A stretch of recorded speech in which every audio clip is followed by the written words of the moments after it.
Has anyone ever read a book? It's called Think and Grow Rich. Yeah, it was written by Napoleon Hill. It was published in 1937. I don't think it's a business publication. I think it's whoever published it was a good job, because it was based on 500 interviews of the most successful people of the early part of last century. People like Thomas Edison. What did he invent? And about Alexander Graham Bell. He invented the phone. Henry Ford. He didn't invent the car. He invented the car that could be mass produced. And it was based on principles of success.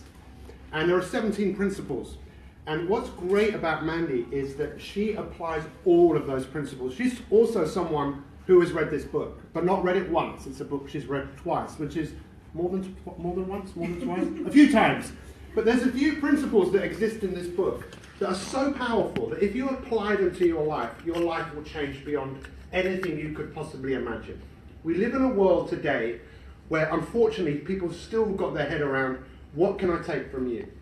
How can I use you in some way for me to gain something? That is old school. But Napoleon Hill wrote in 1937, that era has gone. It's the era of the go-giver. What can I give you? How can I help you? How can I serve you? Does that make sense? Now, some people have got that concept and they live their life that way. And that is Mandie. That is Mandie in a nutshell. What she does is she wants to help. And she goes out of her way to help. Would anyone agree with me? I don't know her very well, but what I do know is that's her in a nutshell. And also when it comes to social media, believe it or not, I was famous once. I was on television for about 12 years. I was on GMTV most mornings, just across the road over there. When I was famous, I was never rich, but I was famous, you know, like people recognized you. Social media really wasn't what it is now. But social media in its infancy, or in its original, when it started, it was about, hey, I've got something I want to share with you. Some people have still got that, but for some people, it's not about that. It's about, again, look at me. Look at how great I am. I just took a selfie of me. That's how a lot of people are. There's nothing wrong with doing that. It's quite fun. I was broadcasting live, Facebook Live a minute ago, just to show people this incredible view. This is one of the most incredible views of London. But obviously Mandie asked me to come here. She asked me to do a little thing for the book, so I read the book. And I read it quite fast, actually, and then I went back and started looking at bits of it again. Fear is something that holds pretty much everybody back, doesn't it? Fear of. What's the biggest fear in the Western world? Apparently, it's public speaking, going up to people. Once people know how to tackle fear, they can then do anything. I've worked with some of the finest athletes on the face of the earth, and that's one of the things you've got to address with them. You've got to address the self-sabotage, the obstacles that people put in their way that stops people from being the best person they could possibly be. And that's what, when Mandie talks in a few minutes, and we'll welcome her and give her a big standing ovation, and, but we can help her with this book. This is the era that we live in now. We need to get this book out there, don't we? We need to do it. So how many people do you think you could wrap this up for Christmas? Here's to a great 2007. You could if you wanted to, because this is the sort of book that people need to read in order to conquer the biggest obstacle that they face, which is fear. Does anyone remember a song by a group called Imagination? It was called Illusion. You remember that song? Please, when you go. Where are you from? Essex. And you've never heard of... Who remembers that line? Never let your feelings get you down. Open up your eyes. Look around. It's just an illusion. It doesn't sound like that, by the way. Who knows that song? Anyone know that song? Sorry? No way. That's one thing that I won't do. People need help, and often it can. That's it. It can just. Illusion. I wish this was on Facebook Live. Is it? Yes. Yes. Make sure you tag me in that, please, because I want people to see me. So look, there are so many people in the world, who want to write a book, but they never write a book because it does take hard work, it does take effort. But it's the self-sabotage, it's the fear. And in most cases, fear is just false evidence appearing real. For most people, it's forget, or not, there's another F word they use, forget everything and run, and not do the things that we can all do. You'll look back one day, hopefully you won't, and realise you could have done more in your life, been more successful, made more of a difference. And if you look back and think, what was the one thing that stopped me from realising my potential? It was probably fear. We can all tackle our fear. That's why this book has been written. It's a privilege for you to ask me to come and talk about it. Please read it. Please tell the world about it. And I think without any further ado, I've got nothing else to say apart from thank you. Let's give the amazing Mandie a big round of applause. Give her a standing ovation. Come on!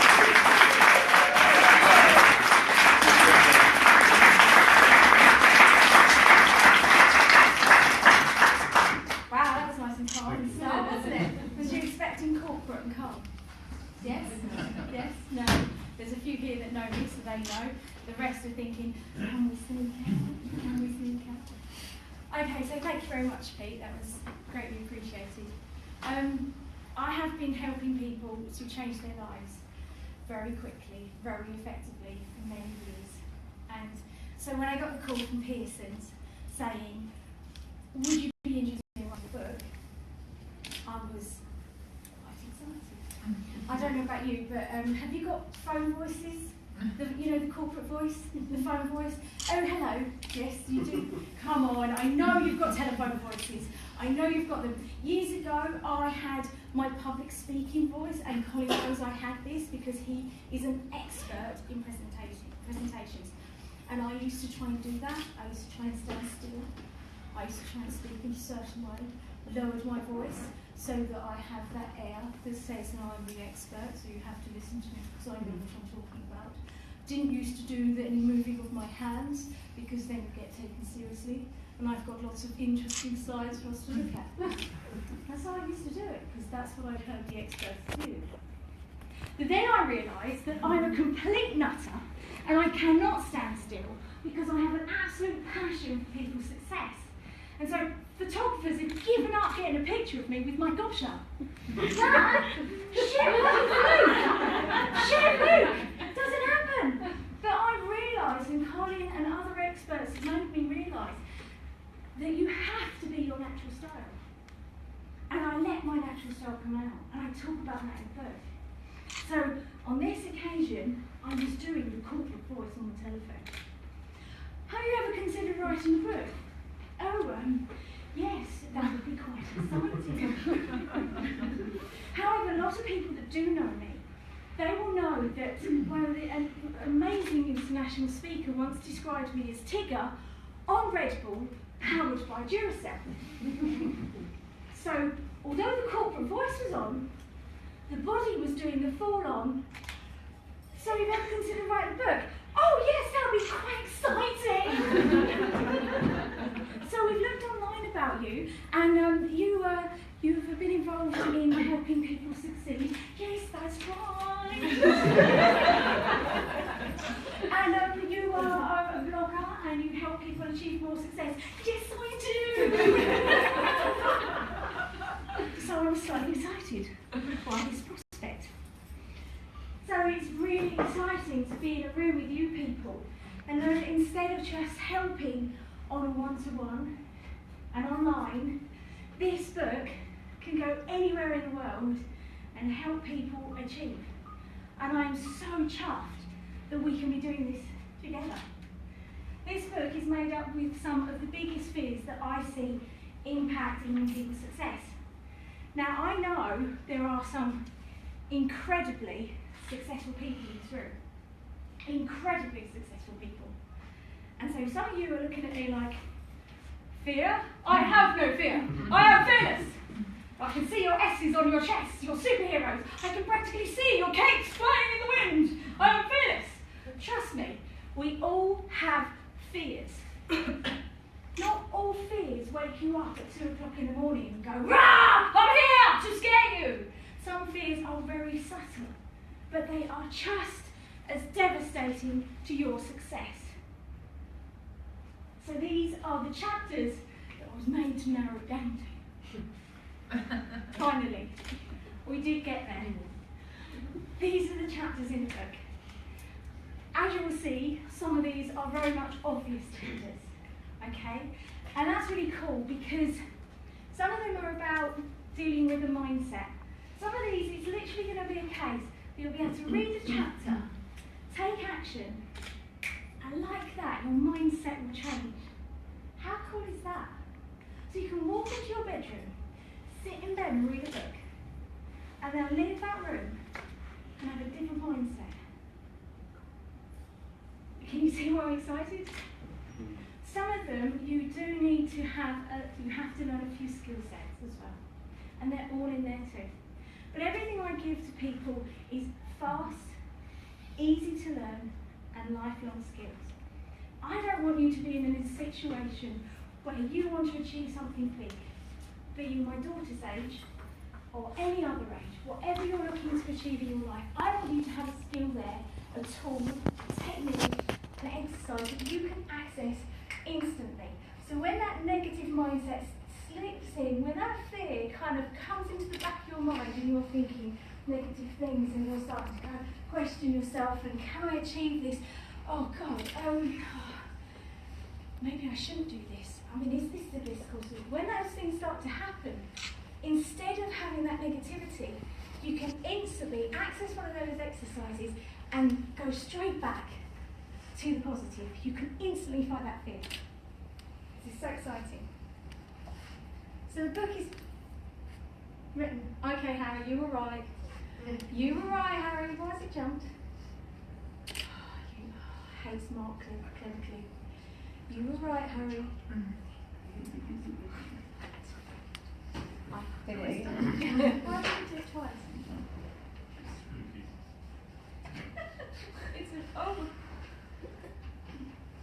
Okay, so the chapters, each chapter is written in a really easy to access way. So if you've got time to read the whole book, fantastic. But if you've got a fear that you want to deal with today and you just want to take that one, you can. But if you've read that chapter before and you just need to go back and you need to just refresh your memory on something, you can go back and just go to one element of that chapter. Each chapter is written in 4 parts. So the first part is the fear. Okay, so we investigate what that fear manifests itself like. Who here has a fear of public speaking that Pete mentioned? Come on, be honest. I love it. These people with the fear of public speaking, they put their hand up like that. But if I said to you people with the fear of public speaking, oh yeah guys, come up here and publicly speak, you'd be like, no, it's not happening. Okay, if I tell you I used to have a massive fear of public speaking, and I'm going to share with you how huge, now tell me who has a fear of public speaking. Come on, who has a fear of public speaking? There we go. There we go. Only 3 of you. It's less people who've got a fear of public speaking. I've just fixed it. That's how good this book is. We're going to sell billions. We're all rich. It's so good. You see that? It's amazing. It's magic, this book. Okay, so in each one, some of the fears are going to be obvious. Anyone that's got a fear like public speaking or picking up the phone, you don't need me to explain what that's like. You know before you get in that meeting, you know how your throat feels, don't you? But some of these are subtle. So we explore what that fear is like. Then what we do is we look at a few examples. Now I use real case studies, completely confidentially. You never guess what I'm talking about. But they are real examples from real case studies so we can understand how that fear manifests in real people's lives. And I with you the exercises I use all the time with people to enable them to overcome those fears and fix them. And then an exercise is pointless without action. So then each chapter has an action section so that you actually take action.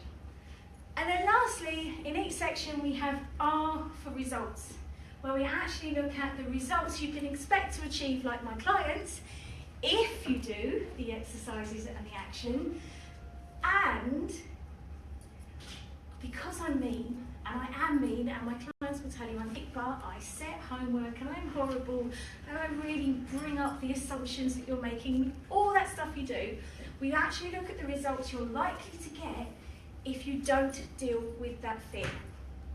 Okay? Because the thing is, as much as we like to think we're motivated into action by the feeling of how great something will be, we're not. If I was to tell you all, what we're going to do is we're going to leave here and go for a nice little jog down the Strand. Yeah? All good?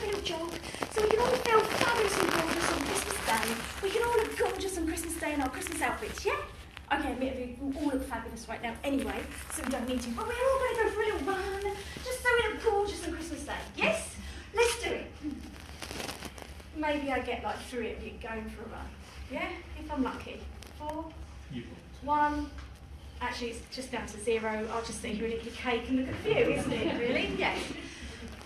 If, on the other hand, you all left here and there's a ruddy great tiger chasing you, I'm pretty certain every single one of you would be running.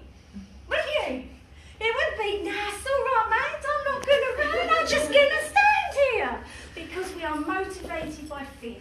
And so each chapter finishes with the fear, so that we really pump up and make sure you take the motivation. You have the motivation to actually take action. Touch the button so carefully. Because the fact is, not all fears look like this. Not all fears wake us up at 2 o'clock in the morning, covered in sweat, thinking, I can't do it. Do you remember fear as a kid? When you were little and it was dark and you didn't like the dark, and there was probably a thunderstorm as well. I hate that. In the night, it's a thunderstorm, it's dark, and it's the middle of summer. So it's horrible, because you've got to be under the duvet, because it's the only way you can be safe. It's a bit like being in this room actually right now, because it's that hot in here, isn't it? It's like nuclear. Can we get it a bit hotter? Could lose a few pounds and we'll need to go for a run. So you're under the covers, it's really hot, but you can't come out because you're so frightened, yeah? Until you build up the confidence, you're so frightened, the fear gets so big to yourself, you think to yourself, oh God, more lightning. You leg it down the corridor to Mum and Dad's bedroom, yeah? You run in there so fast and your parents can't make any sense of what you're saying. They just hear some gobbledygook message about some monsters trying to kill them and, oh my God, is there an axe murderer in your bedroom? No, ah, okay, come on, back to bed. Oh, no, okay, back to bed. And somehow Mum gets you back into bed, don't they? And they calm you down. You see, as a child, we tell people what our fears are. We explain our fears. We tell someone, I don't like this. This is frightening. Help me. But then as adults, we don't do that. We just shove that right down. I can't tell you I'm scared of public speaking, or I'm worried about what people are thinking, or I'm scared to pick up the phone. I might lose my job. Someone else will get a pay rise. What if people think I'm rubbish? That's what we do. But then Mum puts you back into bed and you're still frightened. I can't turn the light off, this is too scary. So Mum says to you, well, what's so frightening? Oh, yeah, it's really scary. Well, what is? It's a monster. Okay, what we're going to do is we're going to turn the light out. We're going to turn the light out, right? Just for a second, you're going to hold my hand and you're safe. Okay, and you turn the light out. Right, what was it? It was just Teddy on a doll's house! It was just Teddy on a doll's house. You see, instantly the fear's okay, and the child goes back to sleep, and the mother goes, oh, he's all okay, oh good, that's really good news. You're going to go sleep and you're going to stay there, good news. Oh, lovely. But our fears were dealt with. We fixed them, we fought them. Our mindset was positive. Kids don't hang on to rubbish. They smile, they have fun. We don't. We hang on to rubbish for years. And that's why we don't fight our fears.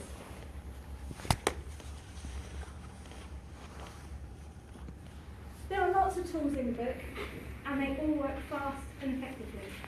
And they're long-lasting. And I want to leave you with just one tiny one. Now, if we had lots of time, what I would be doing is I would be getting someone who hates public speaking up here, just so they could beat their fear of public speaking. And they would go, no, she would not. Okay, for the record, I used to be petrified of public speaking. I used to go to networking events, and if they started the networking there with the elevator pitch, you know that, the 60 seconds bit, and I'm sat over there, I would be working out if I could make my spleen explode, just so I could get out that room. Because I'd already done like the daughter's sick, I've already done the, oh God, take this guy. Oh, never mind, I'll talk next week. I have done every trick in the book to get out of speaking in one session. In the book there is a story and case study of the lady that had managed to sidestep it for 20 years, pinnacle of her career, and yet she'd done the thing where she said, I think I'll give you this opportunity to speak on this occasion so that you can see what running a team meeting's all about.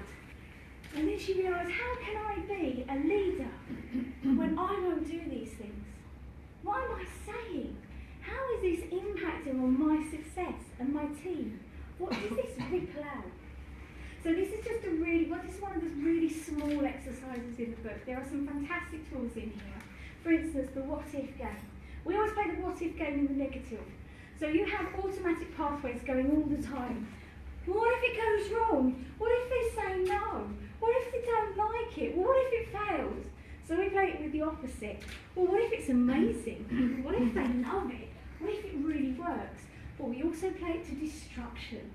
Because fear likes to grow. As long as you don't deal with fear, it will turn into a massive monster. And anyone with a fear of public speaking knows that monster can physically close your throat, can't it? Yeah? And it physically gets hold of your hands and shakes you, doesn't it? And somehow it manages to even make your face go red, doesn't it? And what's that thing it does when you're, oh, why are you doing this to me? It does, doesn't it? We can physically make that monster shrink, fight it, and chuck it out the door and never come back again. So one of the really small little tools I want to share with you is the bubble exercise. So I want you all for 1 second just to think about a goal that you would like to achieve. Any goal at all. So think of something that you're looking to achieve right now. Something big, something small. And around that goal, there will be people. People that you maybe have to influence. Maybe have to get on side. Okay? Think about those people right now. Now, if you could see bubbles above those people's heads, what do you reckon they're thinking? Exciting. This guy works for a utility warehouse, he's very high up, he does every trick in the book. He knows his stuff. He's very clever. That's what they should be thinking.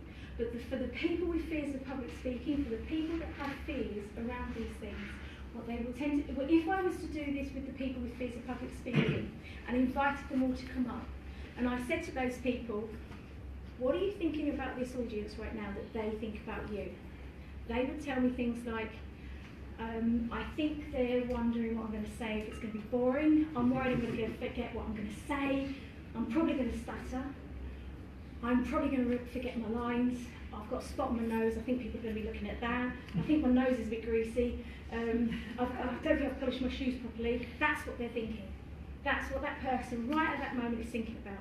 So when you think about those things that you're looking to achieve right now, just double check the thoughts that you've got in your head around those people that will influence the results that you want.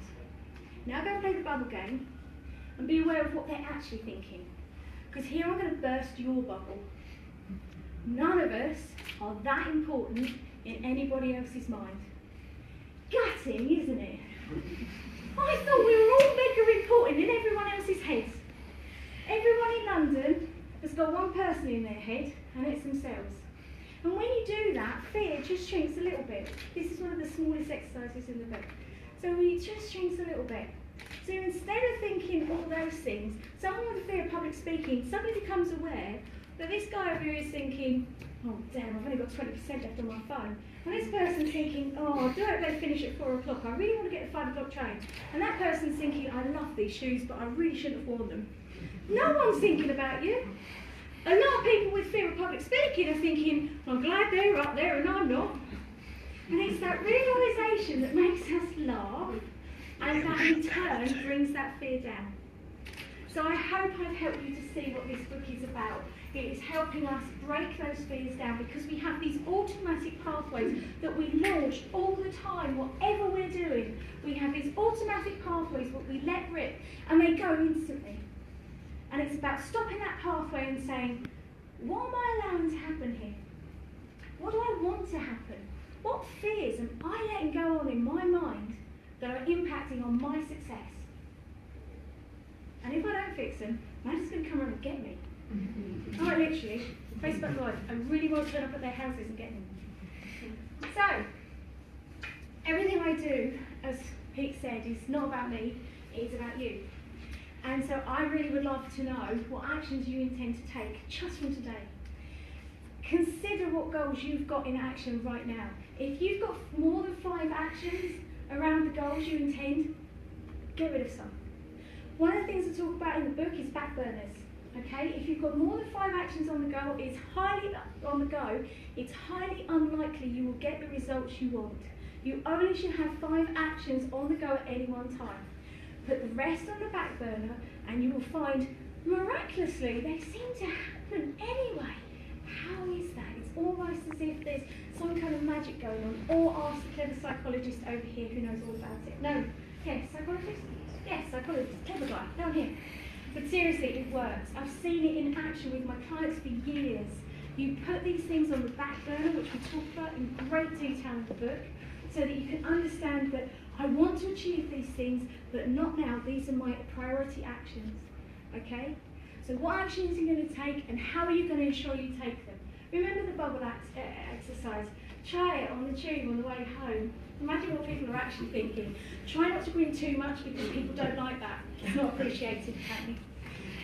And how will you ensure you stay motivated? One of the reasons fear starts to grow again and become more powerful is because we don't have those powerful enforcers that help us maintain our levels of success. Okay? So how will you ensure that you keep that level of motivation going? And you look after your mindset. And lastly, because this event is actually about me, which is very unusual for me to do anything about me, it would be lovely if you all buy a copy of the book. I'm going to stay at the front and sign copies if you would like me to. And it's really important for Pearsons and myself that you post a review on Amazon. That is absolutely critically important for us. We need to hit 50 reviews as soon as possible. So let's get that happening. And if you share the book with your friends, please tell us on social media. Tag me and Pearsons on Twitter, LinkedIn, Facebook, whatever, Pigeon, however you wish to. Please tag us, and then do get them to give us reviews as well. Do tell your social media world. Please do hang around and enjoy the stunning views and use Facebook Live if you choose to. And if you'd like to all buy 30 copies today, I don't know if we haven't got enough time. that would be great. Oh, it's worth a try. And last